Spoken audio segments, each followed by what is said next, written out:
Il y a environ 5 ans, mon oncle possédait une ferme dans le Midwest.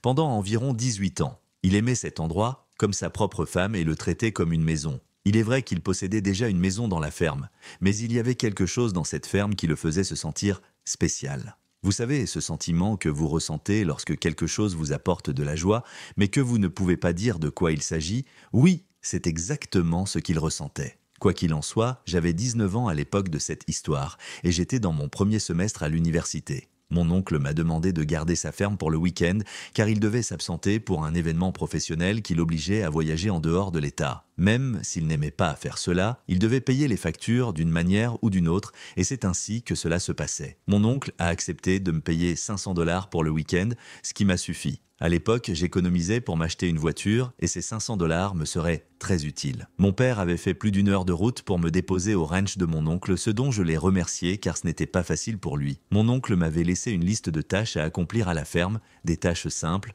comme nettoyer la maison, nourrir les animaux, fertiliser, récolter les cultures, etc. La plupart de ces tâches étaient très concrètes, mais je les ai accomplies sans problème. La première nuit s'est bien passée, j'ai tout fait et j'ai pris mes marques. Ce n'est qu'au cours de la deuxième nuit qu'il s'est passé quelque chose qui m'a glacé le sang. La nuit était calme et il pleuvait légèrement, ce qui en faisait une nuit parfaite pour regarder un film. Si je me souviens bien, je regardais l'un des films de Jurassic Park quand tout à coup, j'ai entendu le bétail de mon oncle devenir complètement hystérique. À ce moment-là, j'ai couru hors de la porte d'entrée avec mon imperméable et je suis entré dans la grange où se trouvait le bétail. Ce que j'ai vu m'a absolument bouleversé. Toutes les vaches semblaient être en grande détresse à cause de quelque chose. Je me suis dit que c'était peut-être la pluie, mais pourquoi un petit orage les mettrait-il dans un tel état de détresse ? Quelle que soit la raison, je savais que quelque chose avait effrayé le bétail. Au bout de quelques minutes, ils ont semblé se calmer et je suis retourné à la maison pour finir mon film. Il était environ 23 heures et le film était terminé. J'ai décidé de me coucher et je me suis mis au lit pour dormir. Juste au moment où je me mettais au lit,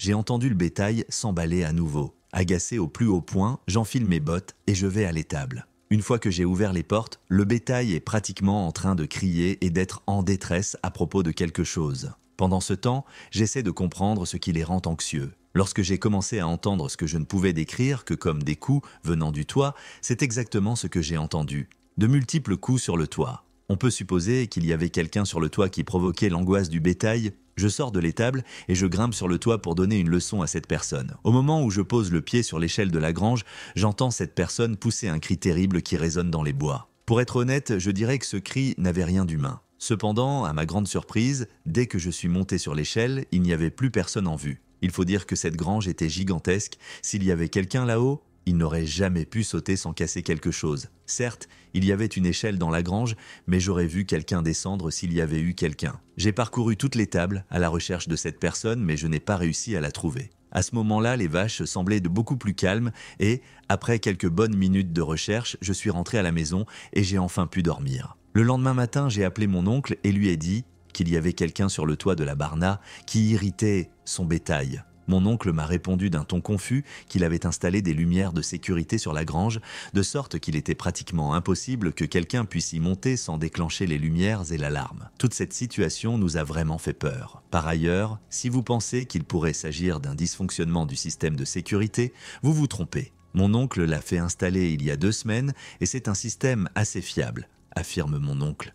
Le reste de mon séjour s'est déroulé comme prévu. Mais ne croyez pas une seconde que je n'ai pas eu peur de qui ou de quoi que ce soit qui se trouvait sur le toit cette nuit-là. Comme je l'ai dit, mon oncle était propriétaire de sa ferme depuis longtemps et lorsqu'il a appris cet incident, il a clairement été effrayé par la situation. La dernière nuit de mon séjour, j'aurais juré avoir entendu des coups sur le toit de la maison, mais cela s'est arrêté 1 minute plus tard. Cela aurait pu être la pluie ou simplement le fait que j'entendais des choses, mais c'est peut-être simplement parce que je préfère ne pas penser à ce que cela aurait pu être d'autres. Pour faire court, quelques années plus tard, la ferme de mon oncle a malheureusement subi un énorme incendie causé par un orage. Il avait déjà donné la plupart de ses vaches à des éleveurs qui en avaient de besoin. Depuis ma rencontre, j'ai échafaudé plusieurs théories sur ce qui aurait pu se trouver sur le toit cette nuit-là. Ma principale théorie et qu'il s'agissait d'une personne qui se moquait de moi ou qui avait de mauvaises intentions. Cependant, le problème de cette théorie est que j'aurais vu la personne et qu'il est impossible qu'elle ait pu sauter de la grange si haute. Mon autre théorie est qu'il s'agissait d'une sorte d'animal. Cette théorie présente elle aussi des problèmes trop complexes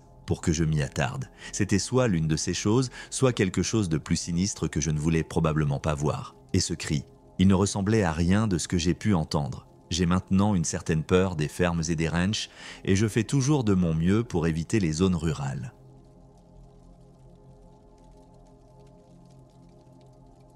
Un peu de contexte pour comprendre ce qui a rendu cette histoire absolument horrible. Il y a quelques années, j'ai possédé une ferme dans le nord du Maine pendant environ 2 ans avant de la vendre à un éleveur. La ferme n'avait rien d'extraordinaire, il s'agissait d'une simple grange, d'une maison et d'une petite cabane. Ce n'était peut-être pas la plus belle des fermes, mais la vue qu'elle offrait était extraordinaire. Des collines, des prairies et tout simplement la campagne de l'État. Je possédais la ferme elle-même, mais je n'ai jamais fait l'effort d'y vivre, car son entretien coûtait trop cher et je n'étais tout simplement pas prêt à le faire. La plupart des agriculteurs rêvent de vivre dans leur ferme, mais ils ne réalisent pas toujours à quel point c'est cher. Cela dit, je me rendais quand même assez souvent à ma ferme pour surveiller mon bétail et l'entretenir du mieux que je pouvais. Parfois, je payais mon ami Frank pour qu'il le fasse à ma place, mais ce n'était pas toujours le cas. Un jour, Frank est tombé malade et n'a pas pu venir ce jour-là. C'était au plus fort de la pandémie et j'ai donc compris que cela signifiait que je devais me débrouiller tout seul, ce qui ne me dérangeait pas mais c'était très exigeant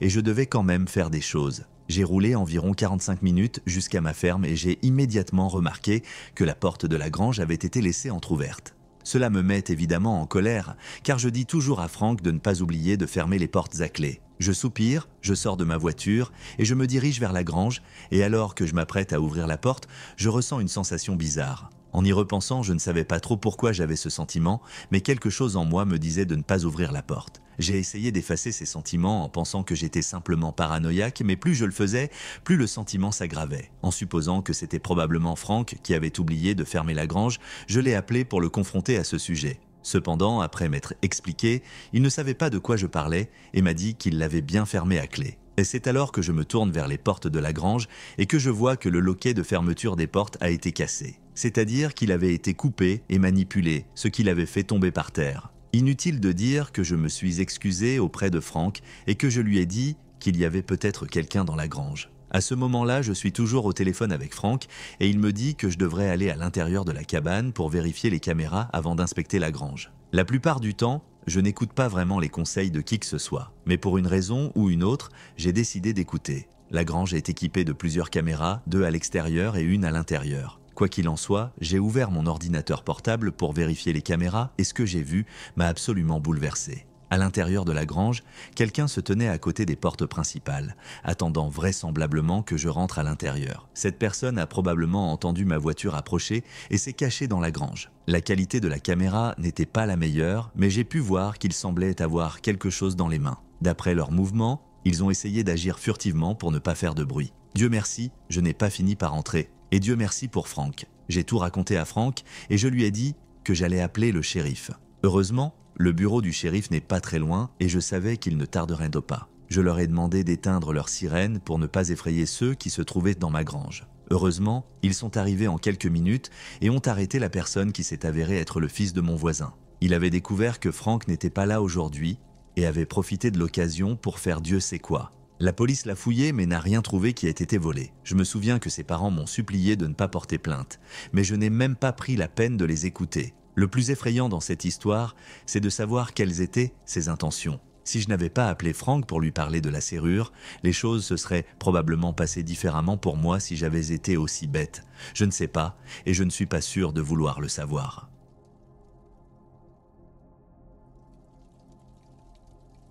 Ma femme Carole et moi possédions une ferme dans le nord de l'Iowa où nous cultivions et vendions principalement du maïs et d'autres produits. Nous n'avons jamais gagné beaucoup d'argent, mais nous en avons gagné suffisamment pour au moins entretenir la ferme. Nous avons passé une bonne partie de notre vie à la ferme, à en prendre soin et à faire de notre mieux. Cela s'est produit en octobre 2017 par une nuit légèrement pluvieuse. Carole venait de finir d'alimenter le bétail et est entrée dans la maison pour que nous puissions simplement avoir la nuit pour nous et rester à l'intérieur. J'ai évoqué l'idée de regarder un film car il n'y avait pas grand-chose à faire à la ferme, surtout lorsqu'il pleuvait. Je me souviens que nous avons vu un film d'amour des années 80 dont j'ai oublié le nom et qui nous a fait nous endormir sur le canapé. Je dirais que nous avons dormi pendant 2 bonnes heures quand je me suis réveillé pour une raison quelconque. Vous savez, ce mouvement de surprise que vous ressentez lorsque vous vous réveillez soudainement sans aucune raison. Oui, c'est exactement ce que j'ai ressenti et je ne savais pas trop pourquoi. Carole dormait encore et je ne voulais pas la réveiller. Je me suis donc levé pour aller me préparer une collation. Quand je regarde la fenêtre de la cuisine à ce moment-là, il fait encore nuit. Mais même là, j'ai cru voir quelque chose appuyé contre la clôture. Je me suis surprise à déplacer ma main vers l'interrupteur, me demandant si je devais ou non allumer la lumière extérieure. Pour une raison quelconque, je me suis dit que ce n'était que mon imagination et j'ai pris mon courage à deux mains. À la seconde où j'ai allumé la lumière, j'ai senti mon sang se glacer et j'ai reculé d'un pas, absolument horrifié. À quelques mètres de la clôture se tenait un homme à l'air sale qui tenait une clé à molette au-dessus de sa tête. Il n'avait pas du tout l'air agréable. Il semblait avoir une cinquantaine d'années, porter des vêtements déchirés et une casquette de baseball, précisément la mienne. Je la laissais toujours à l'intérieur de la maison.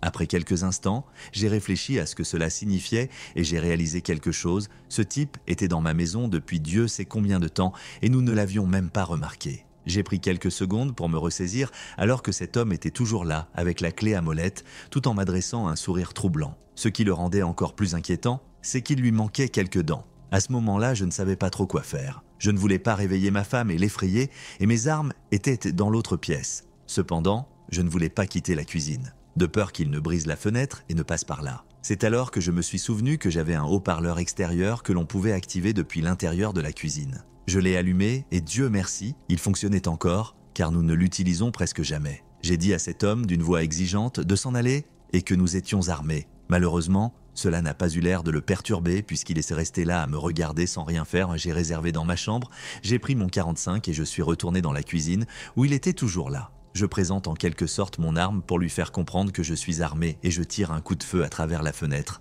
en le manquant délibérément. Il sursaute et je parle à nouveau dans le haut-parleur. Nous sommes armés. Foutez le camp d'ici. Finalement, après 10 longues minutes de rencontre avec cet homme, il fait demi-tour et disparaît dans la nuit. Ce qui a rendu son départ si anormal et troublant, c'est la façon dont il s'est éloigné. Il est parti comme si de rien n'était. C'était le genre de démarche que l'on voit chez quelqu'un qui est triste de s'être fait rejeter par son béguin du lycée. Je ne sais pas pourquoi cela m'a marqué. C'était juste très inconfortable. Ma femme s'était réveillée à cause de l'agitation, elle était complètement paniquée et me suppliait de lui dire ce que j'avais fait. Je lui ai tout raconté et je lui ai dit de se rendormir. Nous n'avons pas pris la peine d'appeler la police, car nous vivons dans une zone rurale et, soyons honnêtes, ils ne peuvent non pas faire grand-chose. J'espère simplement que la personne qui était dans ma ferme cette nuit-là a encore un peu de bon sens et ne reviendra jamais. La prochaine fois, je ne serai peut-être pas aussi gentil.